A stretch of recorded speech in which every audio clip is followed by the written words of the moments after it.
agora é hora de falar de um assunto super sério e que está sendo discutido na novela das 8, Amor à Vida, no personagem da Paulinha. Ela ainda criança, né? Eu acho que na novela ela tem 7, 8 anos. Ela foi diagnosticada com lúpus. Então, se você tem dúvidas sobre essa doença autoimune, só mandar um e-mail pra gente, mandar o Twitter ao vivo, que a gente vai conversar agora com a reumatologista, doutora Heloísa Silva Bonfá. Seja bem-vinda. Tudo bem? Boa tarde.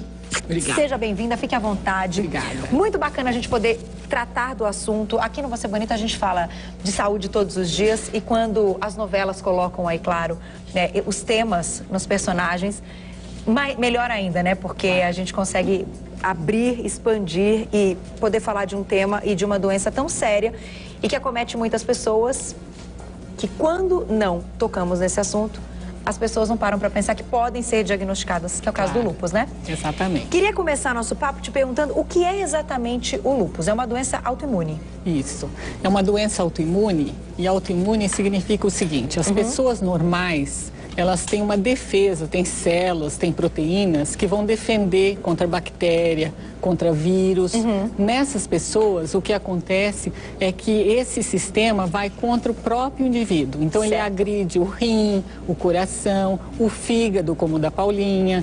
Pode agredir qualquer parte do corpo, inclusive pele, articulação, todas as partes do corpo. Então, sempre que há uma agressão a algum órgão, há chance de ser lúpus? Não. A agressão pode ocorrer em qualquer doença, né? Assim, nessa doença, ela tem algumas características. Mais frequente, ela dá problemas articulares, dá fadiga e afeta a pele. E tem uma lesão muito característica que pega a região malar e o dorso do nariz, que forma a asa de borboleta, inclusive que a Paulinha mostrou e que é sensível ao sol. Então, essa sensibilidade aumentada ao sol, uma dor articular, fadiga, numa mulher na idade fértil, faz lembrar a possibilidade de ser lúpus. Certo. No caso da personagem, ela foi diagnosticada ainda criança. Exatamente.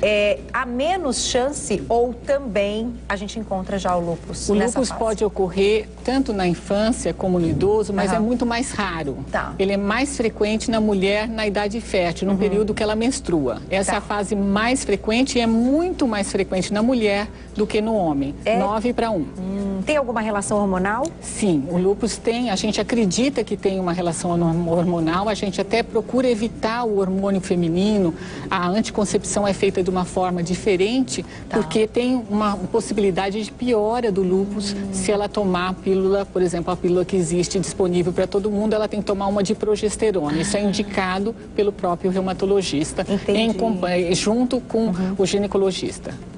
Entendi. Bom, no caso da personagem, chegou uma pergunta aqui no nosso e-mail, atacou então o fígado da Paulinha. Certo. Nem todos os casos vai ocorrer da mesma maneira. Exato. Então, no caso da personagem, o que aconteceu? Ele ataca o fígado e o que acontece a partir desse momento? Então, o caso da personagem é um caso muito raro. Acomete o fígado, mas em geral não é grave.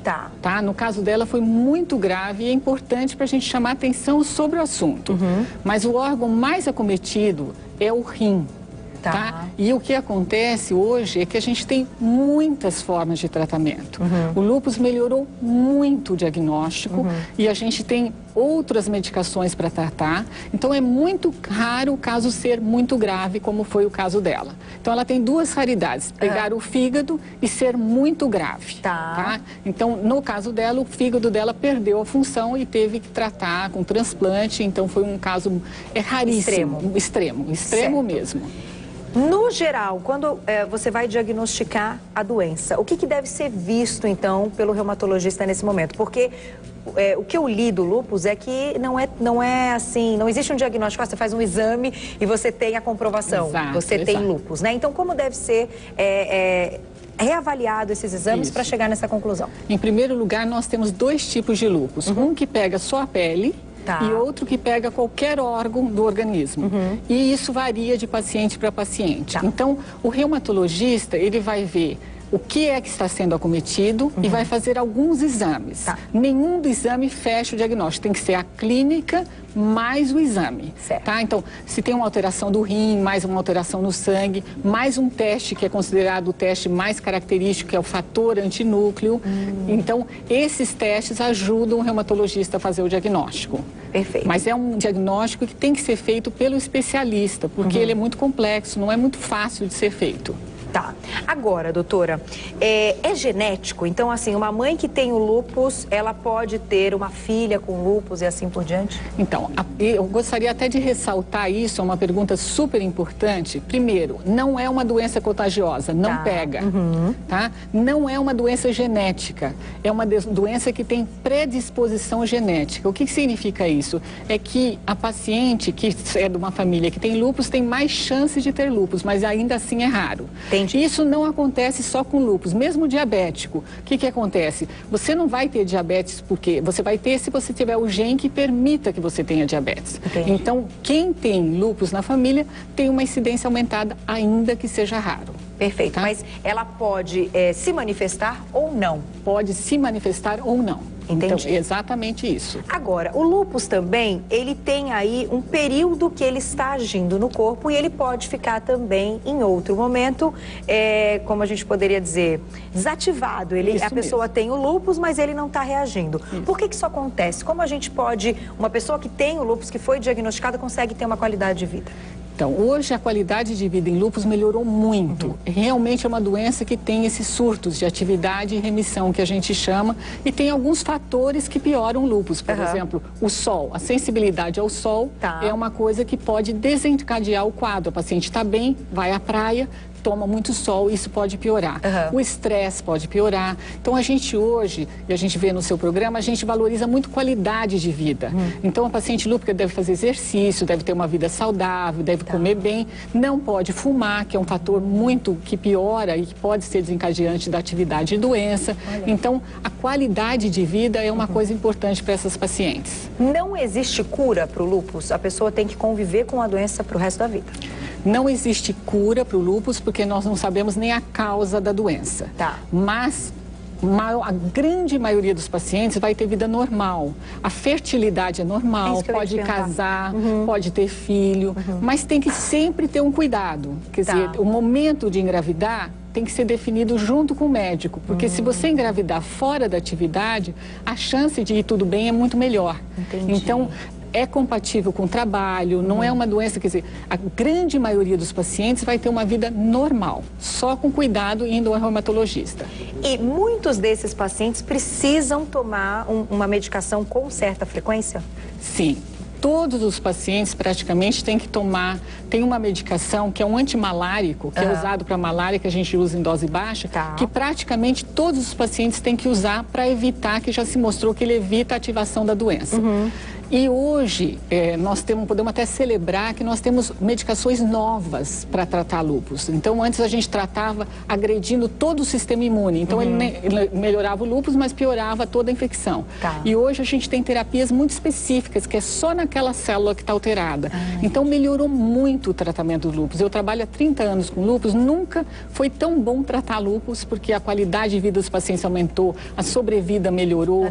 Então, nós temos uma perspectiva muito positiva para essas pacientes. Muito legal. Eu chego uma perguntinha aqui, na verdade, é um testemunho da Gabi. Gabriela, um beijo para você. Ela diz: fui diagnosticada com lúpus, porém não tenho sintomas da doença e me cuido ao máximo. É possível, então, esse paciente não apresentar sintomas? Então, esse tem que ser um cuidado que nós devemos ter, porque o exame positivo não significa que a paciente tem lúpus. A paciente deve ser acompanhada a partir do momento que ela tem esse exame positivo. A Lady Gaga, por exemplo, fala: eu tenho o exame positivo e tenho lúpus. Não, ela só tem o exame positivo, porque ela não tem nenhum outro sintoma. Ela não tem sintomas. Então, o que nós temos é que acompanhar. Ela ainda não tem lúpus e não necessariamente ela vai ter, porque esse exame pode estar positivo na população normal. Agora, quando a pessoa tem esse diagnóstico, mas ainda não teve, então, nenhum sintoma, pode ser que até o fim da vida ela não desenvolva. Mas existe algo que ela possa fazer para prevenir o aparecimento desse lúpus? Aí eu volto a reforçar, assim, fatores, por exemplo, fumo, sol, que tudo é importante para todos nós. Quer dizer, não é só para paciente com lúpus, mas nelas, especialmente, é importante fazer atividade física. A gente tem mostrado, tem feito muitos trabalhos mostrando que é super importante para paciente, que isso faz bem. Então, esta qualidade de vida como um todo é muito importante para impedir, né, uma piora da doença, e nos pacientes que não tem, possivelmente ajudaria não aparecer essa doença. Perfeito. A gente tem, né, Ma, eu acho que no nosso e-mail uma perguntinha, vamos colocar na tela para ver de quem que é? Olha lá. É do Emanuel. Lúpus pode virar câncer? Emanuel, um beijo para você. E aí? Não, Emanuel, o lúpus não pode virar câncer. E, inclusive, a incidência de câncer em lúpus é similar à população geral. Perfeito. Então, uma pessoa que tem o lúpus não quer dizer que ela tem mais chance de desenvolver o câncer. Não, mas o câncer e diversos tipos de câncer são muito frequentes na população. Então, uma pessoa com lúpus também pode ter câncer, mas não é uma incidência aumentada nessa população. Perfeito. Agora, doutora, uma pergunta, na verdade foi feita por uma amiga minha, não vou colocar aqui quem é, claro, mas ela pediu para eu te fazer essa pergunta o seguinte: se tem alguma relação de quem tem a doença com o libido, com o sexo, com essa parte, porque ela apresenta um apetite sexual, mas ela não consegue ter orgasmo, a relação ficou de uma maneira diferente e ela não consegue mais sentir, enfim, prazer, não consegue mais ser feliz nesse momento. Tem alguma relação com a doença? Então, tem poucos estudos de sexualidade em lúpus e nós, na USP, somos um grupo que trabalhamos muito com isso. Então, existe sim algumas alterações e elas muitas vezes estão associadas, por exemplo, o lúpus dá uma fadiga muito grande nos momentos de atividade. Então, certamente uma coisa está relacionada com a outra. Muitas pacientes precisam tomar dose alta de corticoide e neste momento a autoestima cai muito, então afeta muito esse processo. Então é muito mais um trabalho de qualidade de vida e às vezes acompanhamento psicológico que pode ajudar e não necessariamente que a doença está causando isso. Pode ser assim a medicação, o momento da doença, né? Assim, se você está com uma fadiga muito intensa, não tem nada que vai entusiasmar. Então é isso que teria que trabalhar mais, sabe, assim, nessa fase. Perfeito. Uma perguntinha da NN, um beijo para você. O lúpus pode ter alguma relação com o psicológico do paciente? Tem uma amiga que tem e é muito insegura e instável. Então, assim, a pessoa pode ser mais insegura ou o estresse também pode estar relacionado? Então, o lúpus, ele pode afetar o sistema nervoso, tá? Assim, então, um paciente lúpico pode até ter psicose lúpica, tá? Assim, então, não é... Desculpa. Não é uma coisa que a doença pode afetar. Mas mais do que isso, e isso que a gente tem que trabalhar com os pacientes, é a autoestima, é o processo de uma pessoa ter uma doença crônica e a gente tem que dar segurança para o paciente que ele é capaz de ter uma vida normal. Então é isso que nós temos que trabalhar, porque hoje a gente sabe com a medicação e com tudo que ela é capaz de ter uma vida normal. A pessoa quando fala, eu vou ter que tratar o resto da vida, puxa, minha vida acabou, não, é ver um reumatologista, quando ela melhora, às vezes tem retorno a cada 6 meses, a cada ano. A mulher tem que ir todo ano no médico, não tem? Então não é uma coisa que tem que ser tratada como se fosse um drama muito grande. Então acho que é muito mais trabalhar esse lado psicológico, se não for uma atividade de doença que está atingindo o cérebro, que pode atingir também. Agora, não tem regra de quanto em quanto tempo essa doença pode ressurgir? Não. Ela pode se manifestar, pode ficar ali paradinha por um tempo, mas num paciente para outro não tem regra. Não tem regra, isso acontece, é totalmente variável e tem medicação como antimalárico que se mostrou que aumenta o tempo da paciente permanecer em remissão. Então isso a gente tem usado muito essa medicação em lúpus. Então, por exemplo, a paciente está de férias, está numa viagem, passeando e tem ali a manifestação da doença. Ela pode recorrer ao medicamento e conseguir, pelo menos, paralisar ou equilibrar por algum tempo. Não, esse medicamento antimalárico, ele tem que ser tomado para evitar de ter. Uma vez, ela tem que tomar sempre. Sempre. Então, inclusive, a medicação de depósito demora para fazer o efeito. E se ela tiver uma atividade, ela tem que procurar o reumatologista sempre, porque, por exemplo, se ela estiver tendo um envolvimento renal, só no exame vai aparecer, ela não vai sentir nada. Quando ela sentir, já é uma coisa mais grave. Então, o importante é fazer o diagnóstico precoce e mesmo das ativações da doença que a gente pegue bem no comecinho para conseguir tratar, para não ter lesão de órgão. Perfeito. Chegou uma pergunta da Gisele. Gi, um beijo para você. Ela diz o seguinte: minha mãe tem lúpus, ela pode pintar o cabelo? Então, assim, existem algumas regras, a gente pode usar a pergunta dela até para ampliar, né, essa dúvida. Que quem tem lúpus não pode fazer, além da exposição em excesso ao sol, além do fumo, do cigarro que você colocou que pode piorar? existem outras questões? Não, ela pode pintar o cabelo sem problema, pode pintar a unha, não existe nenhuma... Existiam alguns trabalhos que questionaram isso e nunca comprovaram, e hoje a gente deixa totalmente livre, paciente, até é bom que a paciente fique bonita, que ela se arrume, isso faz muito bem para a autoestima e para a própria paciente. Uma outra pergunta que surgiu aqui, na verdade estão chegando várias perguntas, né? Muita gente querendo participar da nossa pauta. Eu vou fazer uma aqui do Twitter, uma que eu tenho aqui, que a Bel separou para mim, que eu achei super interessante, é assim, da Isildinha, ela diz o seguinte: Carol realiza exames e deu 2 pontos positivos no FAM, né? O que ela deve fazer? Pode não ser nada, como pode ser alguma coisa? Ela fez o exame possivelmente por alguma razão.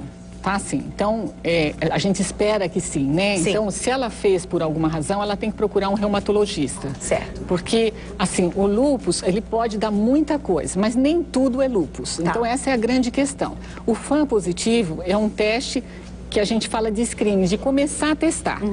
Ele pode ser positivo na população normal. Então, ele não pode ser usado como referência de que a paciente tem lúpus. Ela fez o FAM positivo, suponhamos que ela tem uma dor articular, ela deve ir ao reumatologista, porque aí ele vai fazer uns outros exames, procurar outras manifestações que ela possa não ter percebido, e aí sim ela pode ter o diagnóstico de lúpus, e possivelmente deve ser uma coisa muito leve e vai ser totalmente compatível com uma vida normal.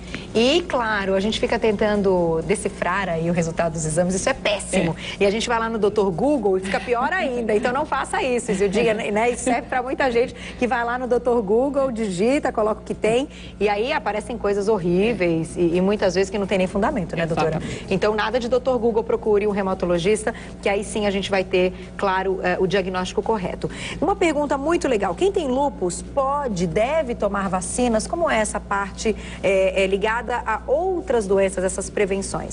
Isso, vacina é super importante. A paciente lúpica, ela tem mais chance de ter infecção pela própria doença e também pela medicação que nós tratamos. Então, essa paciente é uma paciente especial que deve tomar vacina. A grande questão é que ela não deve tomar vacina com vírus vivo, tá? Então, nós temos algumas vacinas, por exemplo, febre amarela. Então, algumas vacinas que são com vírus vivo, ela não deve tomar porque essa vacina, por princípio, ela dá uma infecçãozinha leve. E nessa paciente pode ser muito grave. Então, se ela vai tomar vacina, ela deve pedir orientação para o reumatologista.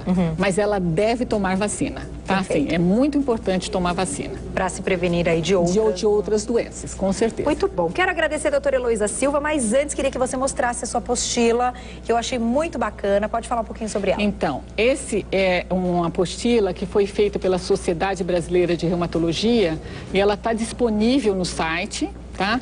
As pessoas podem fazer o download gratuito, abaixar gratuitamente. Olha, que bacana. Ela tem perguntas para pessoas leigas sobre lúpus, perguntas e respostas, e tem até nome de médicos da área de reumatologias que podem atender esses pacientes. Então, olha, que bacana. Essa apostila pode ser muito útil para quem tiver dúvidas sobre lúpus. Tá aqui. Muito legal, deixa eu dar uma olhadinha. Não, e é bacana, que bom que a novela pode colocar esses assuntos, colocar aí em pauta. Pouco se falava no lúpus e agora com a personagem, né, principalmente na novela das 8, que a gente sabe que os pontos de audiência aí são muito grandes, então é bacana e a gente pode trazer aqui no programa também. Tem tudo, então, é praticamente uma bíblia do lúpus, da cartilha, todo mundo tem acesso. Isso. Não deixem de ler, não deixem de se informar. Aqui no programa a gente gostaria de falar mais ainda, mas vocês sabem que o nosso tempo ele tem o limite, então espero que a gente tenha conseguido falar bastante, tirar mais dúvidas. Quem tiver dúvida, claro, acesse o site. Esse é o www.reumatousp.med.br. Não, esse é o da Faculdade de Medicina. Tá. Aí tem da Sociedade. Qual que é o da Sociedade? O da Sociedade agora você me pegou qual é o da Sociedade. Tá aqui. O Marcelo tem aí, SB de bola R.org.br. Então é isso. No site você encontra aí a cartilha. Sensacional. Isso, quanto mais informação, melhor, né? A gente não pode deixar passar. Agradeço, doutora Heloísa Silva Bonfá, que é reumatologista e é da Sociedade Brasileira de Reumatologia. Tá aqui, agora que eu vi, o site tá aqui, www.sbr.org.br. Estava desatenta, tá aqui pequenininho. Acessem. Obrigada, doutora. Te espero numa próxima oportunidade. Muito obrigada. Para voltar pra gente falar mais sobre esse e outros assuntos. Obrigada.